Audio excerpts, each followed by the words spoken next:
اللہ رب العالمین والصلاة والسلام علی اشرف الانبیاء و خاتم المعصومین، اما بعد۔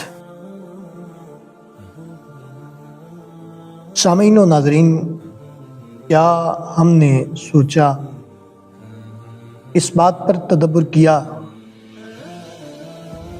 کہ اللہ تعالیٰ کی نافرمانی کا انجام کیا ہوتا ہے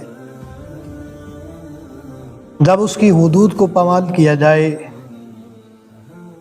تو وہ کس طرح عذاب میں گرفتار کرتا ہے، کس طرح پکڑ فرماتا ہے۔ احکامات کی نافرمانی، رسول کی بات نہ ماننا، یہ بہت بڑی گستاخی ہے، اور اس کا انجام محض اللہ کی پکڑ ہوتی ہے۔ میں پیر طلحہ احمد قادری افضلی دورہ تفسیر القرآن کے سلسلے میں ایک اہم ترین نشست کے بعد یہ حاضر ہوا ہوں۔ آج ہم سورۃ البقرہ کی آیت نمبر 55 سے 59 تک تلاوت کرنے کا شرف حاصل کریں گے کہ قرآن کی آیات بینات محض معنی اور معنی تک محدود نہیں، بلکہ یہ ایک پیغام ہے، ہمیں جھنجھوڑنے کا ذریعہ ہے، ہم نے ضمیروں کو جھنجھوڑنے کا ایک سبب ہے۔ اس ضمیر کو جھنجھوڑنے کے ساتھ ساتھ ایک ایسی قوم تھی جنہیں بنی اسرائیل کہا جاتا تھا، اللہ تعالیٰ کی نافرمانی کرتی رہی اور اس کے حکموں کی خلاف ورزی کرتی رہی۔ تو آغاز کرتے ہیں سورۃ البقرہ کی آیت نمبر 55 سے لے کر 59 تک آج ہم تلاوت کریں گے۔ اللہ تعالیٰ ہمیں قرآن فہمی کا جذبہ و شوق عطا فرمائے۔ ارشاد فرمایا، وَإِذْ قُلْتُمْ يَا مُوسَىٰ، جب تم نے کہا اے موسیٰ، لَن نُؤْمِنَ لَكَ حَتَّىٰ نَرَى اللَّهَ جَهْرَةً فَأَخَذَتْكُمُ الصَّاعِقَةُ وَأَنْتُمْ تَنظُرُونَ، اے موسیٰ، ہم ہرگز تمہارا یقین نہ لائیں گے جب تک اعلانیہ خدا کو نہ دیکھ لیں۔ حضرت موسیٰ علیہ السلام خدا کے دیدار کی تمنا، خدا کے دیدار کی خواہش، یہ کرنی اچھی بات ہے، یہ ایک اچھا امر ہے، ایک اچھی خواہش ہے دل کے اندر کہ مجھے خدا تعالیٰ کی زیارت اور خدا تعالیٰ کا دیدار حاصل ہو۔ اب یہ اچھی بات تھی، لیکن انہوں نے جو جملہ کہا، جو لفظ کہے، وہ لفظ یہ تھے کہ لن نؤمن لک، اے موسیٰ ہم تجھ پر یقین نہ کریں گے۔ اس بات پر خواہش کا اظہار کرنا یہ بری بات ہو گئی۔ ایمان بالغیب بہت بڑی چیز ہے، لیکن میں نے عرض کیا یہاں پہ کہ خدا کا دیدار تو اچھی بات ہے، لیکن نبی کو درمیان سے نکال کر خدا کا دیدار کرنا چاہے تو وہ بندہ رسوا اور ذلیل ہو جاتا ہے۔ تو ان کا یہ ذہن اور ان کا یہ تھا کہ موسیٰ کو درمیان میں سے ہٹایا جائے، رب کو دکھایا جائے، رب دیکھا جائے۔ نبی پر اعتماد نہ کرنا اور کفر ہے، یہ بہت بڑا کفر ہے اور عذاب کا باعث ہے، اسی لیے ان پر عذاب نازل ہوا۔ کہ خواہش بری بات نہیں تھی، خواہش بری نہیں تھی، لیکن انہوں نے جس انداز کے ساتھ اس کا اظہار کیا، لن نؤمن لک، کہ موسیٰ تجھے درمیان میں سے نکال رہے ہیں، لن نؤمن، تیری ضرورت نہیں، معاذ اللہ، الیاذ باللہ، موسیٰ آپ کی ضرورت نہیں، ہم رب کو دیکھنا چاہتے ہیں۔ تو رب تو انہیں ہی دکھتا ہے جو ان محبوب ہستیوں کا یقین مانتے ہیں، یقین کرتے ہیں۔ اور یہاں پہ یہ بات یاد رکھیں اہل سنت و جماعت کا عقیدہ اور نظریہ یہ ہے کہ اس دنیا کے اندر اللہ تعالیٰ کا دیدار ممکن نہیں۔ بروز قیامت، قیامت والے دن جب جنت اور دوزخ مل جائے گی، جنتیوں کو جو سب سے بڑی نعمت ملے گی وہ خدا کی رضا ہے یا دیدار خدا ہے۔ وَمَا وَإِذْ قُلْتُمْ يَا مُوسَىٰ لَن نُؤْمِنَ لَكَ حَتَّىٰ نَرَى اللَّهَ جَهْرَةً، یہ حکم اس وقت کا ہے کہ جب سیدنا موسیٰ کلیم اللہ علیہ السلام کی قوم نے بچڑے کو معبود بنا دیا، اور بچڑے کو معبود بنانے کے 70 سال بعد جب ان کی توبہ قبول ہوئی، تو توبہ قبول ہونے کے بعد جناب سیدنا موسیٰ علیہ السلام کو حکم ہوا کہ 70 آدمیوں کو لے کر وہ کوہ طور پہ آ جاؤ۔ موسیٰ علیہ السلام لے گئے، ان لوگوں نے وہاں پہ جا کے یہ بات کرنی شروع کر دی کہ ہم آپ کی نہ مانیں گے، خود رب سے بالمشافہ کلام کریں گے، جس طرح آپ کلام کرتے ہیں اس طرح کلام کریں گے۔ ہر ایک بندے کا دیکھیں سٹیٹس الگ ہوتا ہے، ہر ایک بندے کی نوعیت الگ ہوتی ہے۔ ایک بندہ جو پرائم منسٹر تک پہنچ سکتا ہے، بلا تمثیل و بلا مثال آپ کی خدمت پیش کر رہا ہوں، ایک بندہ پرائم منسٹر تک پہنچ سکتا ہے، اور ایک بندے کی پہنچ چپڑاسی تک ہے، چپڑاسی تک اس کی پہنچ ہے۔ اب وہ کہے چپڑاسی تک پہنچنے والا یہ کہ جی میں پرائم منسٹر سے ملوں گا، بلا تشبیہ و بلا مثال ان کی اوقات نہیں کہ وہ نبی کا مقابلہ کریں۔ نبی کا مقابلہ کیسے کریں بھائی؟ وہ نبی کا مقابلہ نہیں کر سکتے بھائی، کیسے کریں گے نبی کا مقابلہ؟ تو انہوں نے خواہش ہی بڑی اونچی، بالمشافہ ہم سے کلام کرے اللہ، ہم پھر مانیں گے، ہم آپ پہ یقین نہیں کریں گے۔ تو پھر اس کا انجام کیا ہوا؟ فَأَخَذَتْكُمُ الصَّاعِقَةُ، تو رب نے انہیں پکڑ لیا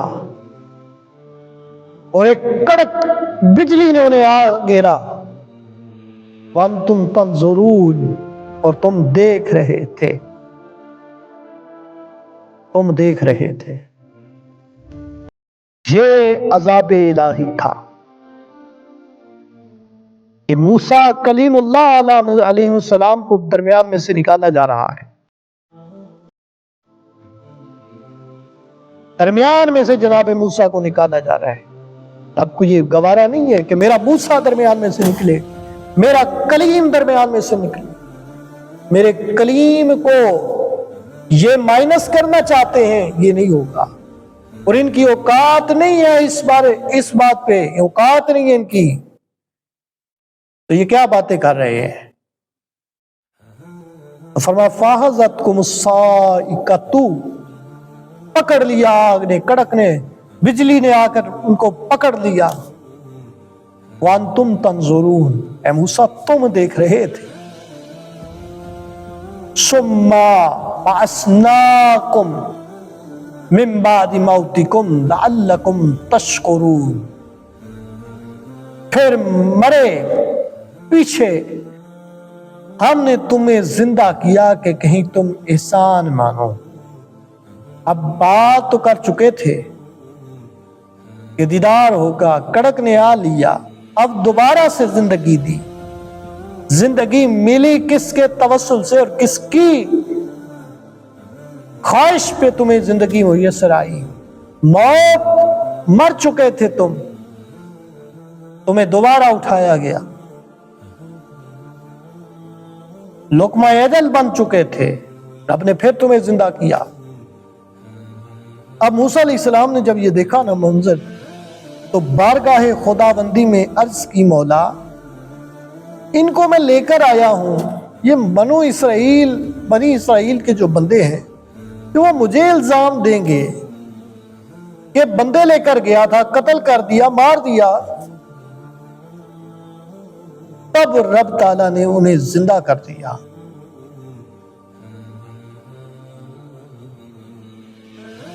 اور پھر اس سے یہ آیت سے اس بات کا ثبوت بھی ہے کہ یہ جو بزرگوں کی دعائیں ہوتی ہیں، اولیاء اللہ کی دعائیں ہوتی ہیں، یہ بڑی کمال کی چیز ہوتی ہیں، یہ بندے کی تقدیر کو بدل دیتی ہیں، یہ مقدر بدل۔ موت کا وقت تو لکھا جا چکا تھا، یہ مر گئے ہیں، اب زندہ کیسے ہوں گے؟ اب تو حشر میں زندہ ہوں گے، لیکن اب زندہ کی جا رہے ہیں کس کی دعا اور کس کی وجہ سے؟ جناب سیدنا موسیٰ کلیم اللہ علیہ السلام کی وجہ سے۔ عمر پوری کر کے ہلاک ہوئے تھے، موت عمر ختم ہونے کے بعد آتی ہے۔ ایک بندہ مر جائے تو یہ کہتے ہیں یہ اس کی عمر ختم ہو چکی ہے جی، اب عمر کے ختم ہونے کے بعد موت آتی ہے، کیونکہ وہ اپنی عمر تو پوری کر چکے تھے، ہلاک ہو چکے تھے، مر چکے تھے۔ آپ کی دعائیں مبارک سے، جناب موسیٰ علیہ السلام کی دعائیں مبارک سے اللہ تعالیٰ نے انہیں پھر زندگی عطا فرمائی۔ دعا سے تقدیر بدل جاتی ہے، قرآن حدیث پاک میں آتے ہیں۔ تو لعلکم تشکرون، شکر گزار بندے بنو۔ وَظَلَّلْنَا آیت نمبر 57 وَظَلَّلْنَا عَلَيْكُمُ الْغَمَامَ وَأَنزَلْنَا عَلَيْكُمُ الْمَنَّ وَالسَّلْوَىٰ، اور ہم نے ابر کو یعنی بادل کو تمہارا سائبان کیا کہ تمہیں دھوپ محسوس نہ ہو، تمہیں دھوپ کی تنگی اور تکلیف برداشت نہ کرنی پڑے، گرمی سے تم خود کو ہلکان مت کرو، ہم نے تمہارے اوپر بادل کا سایہ کر دیا ہے۔ وَظَلَّلْنَا عَلَيْكُمُ الْغَمَامَ، ہم نے بادل کا سایہ تم پر کر دیا ہے۔ وَأَنزَلْنَا عَلَيْكُمُ الْمَنَّ وَالسَّلْوَىٰ، اور من و سلوہ تم پر اتارا ہے۔ جناب سیدنا موسیٰ علیہ السلام کا یہ کمال تھا، اور یہ من و سلوہ کھانے کے لیے رات کو نوری ستون ان کے لیے آ جاتا، جناب روشنی کے لیے بھیجا۔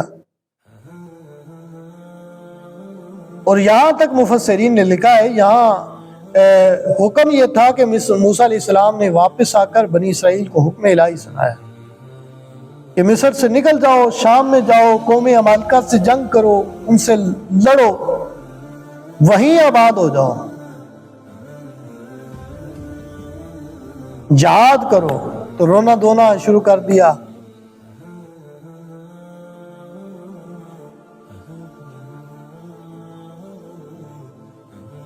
چرونا چار بادل نہاستہ نکلے، راہ میں ایسے جگہ پہ پہنچے جہاں پہ سایہ نہیں تھا۔ جناب موسیٰ علیہ السلام نے دعا کی، سائبان اتر گئے، کھانے کے لیے من و سلوہ اترا۔ تو یہ قوم عمالقہ سے جہاد کرنے کے لیے وہاں ہی نکلے تھے۔ چرونا چار جو ہیں وہ بادل نہاستہ ہو چکے نکلے، بے سر و سامان بھی تھے، اور کچھ اس انداز کے ساتھ بھی نکلے کہ بڑے جو ہے وہ بڑی شدت کی گرمی بھی تھی، محسوس ہو رہی تھی۔ تو فرماتے یہاں کے زمانے کے اندر ان کے کپڑے نہ میلے ہوئے، نہ پھٹے، نہ بال بڑے، نہ ناخن بڑے۔ یہاں 40 سال تک مقید رہے، قید میں رہے۔ اس طرح انہیں من و سلوہ، جنگل کو تیہ کہتے یعنی حیرانی کا میدان۔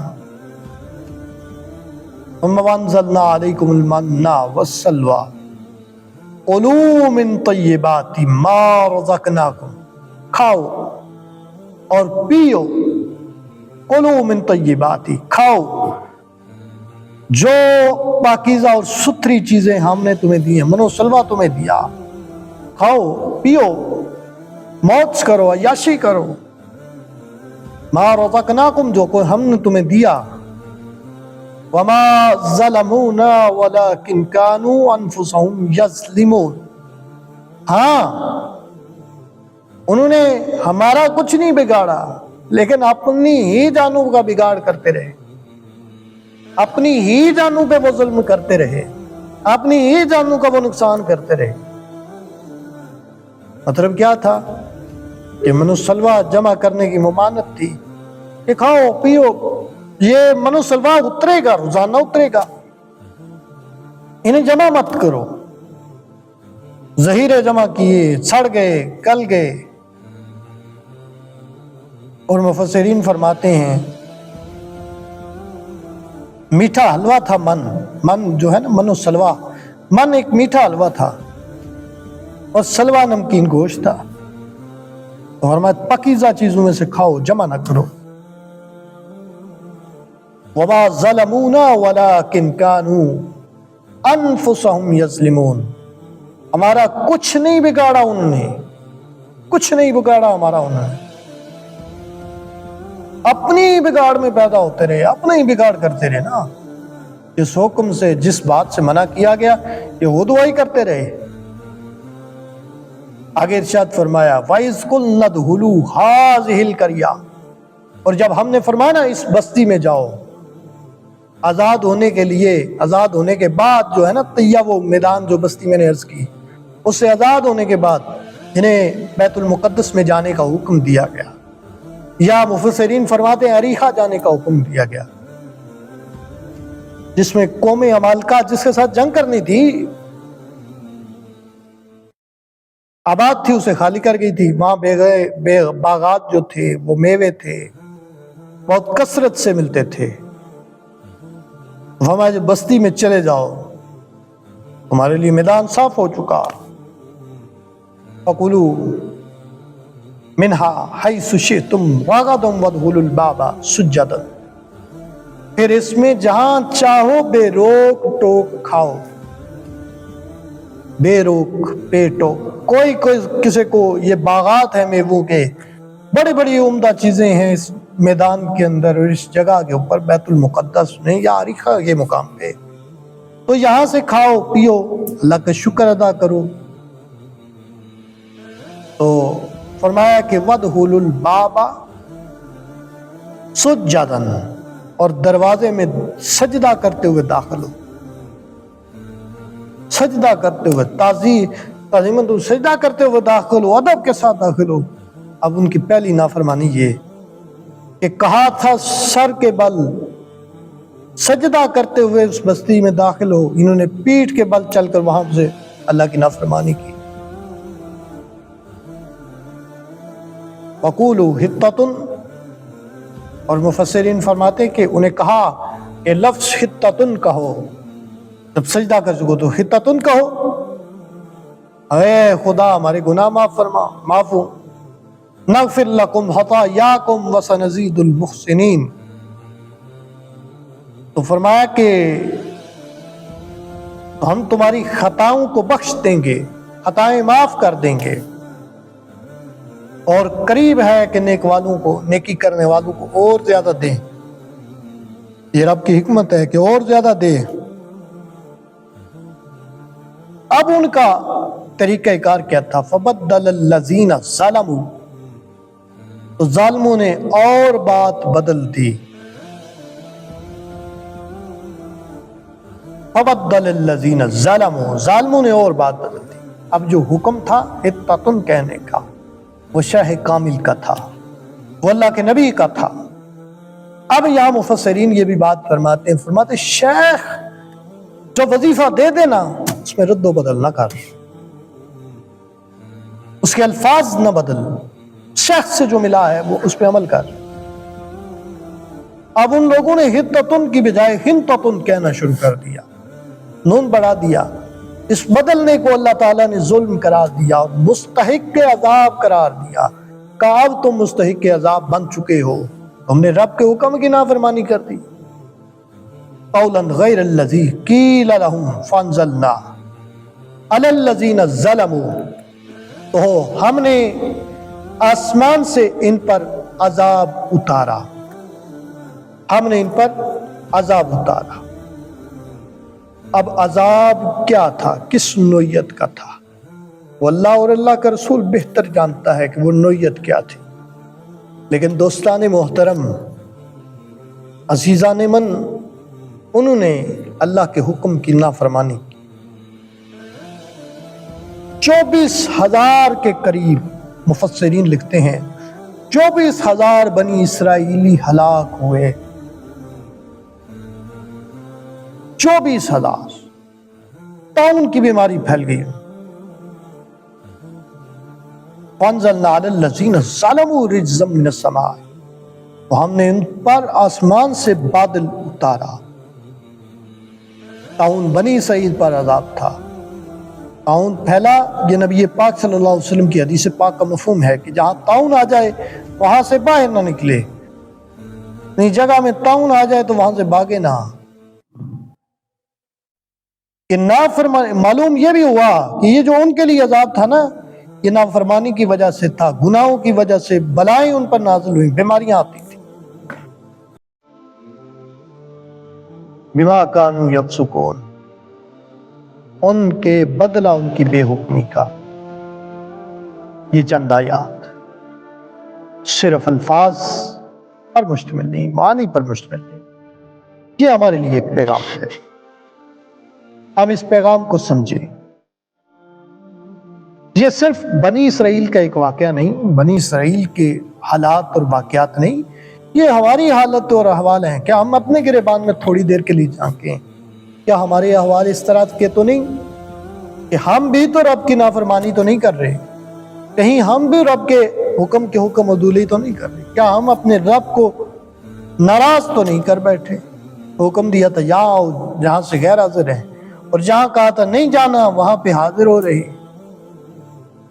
آج کی آیات محض بنی اسرائیل کے لیے پیغام نہیں، یہ ہمارے لیے آئینہ نما ہے۔ ہمیں خود کو اس میں دیکھنا ہے کہ کیا آیا کہ ہم کس جگہ پہ کھڑے ہیں۔ انشاءاللہ اگلی نشست کے ساتھ دوبارہ حاضر خدمت ہوں گے، تب تک کے لیے ہمیں اجازت دیجیے۔ السلام علیکم ورحمۃ اللہ وبرکاتہ۔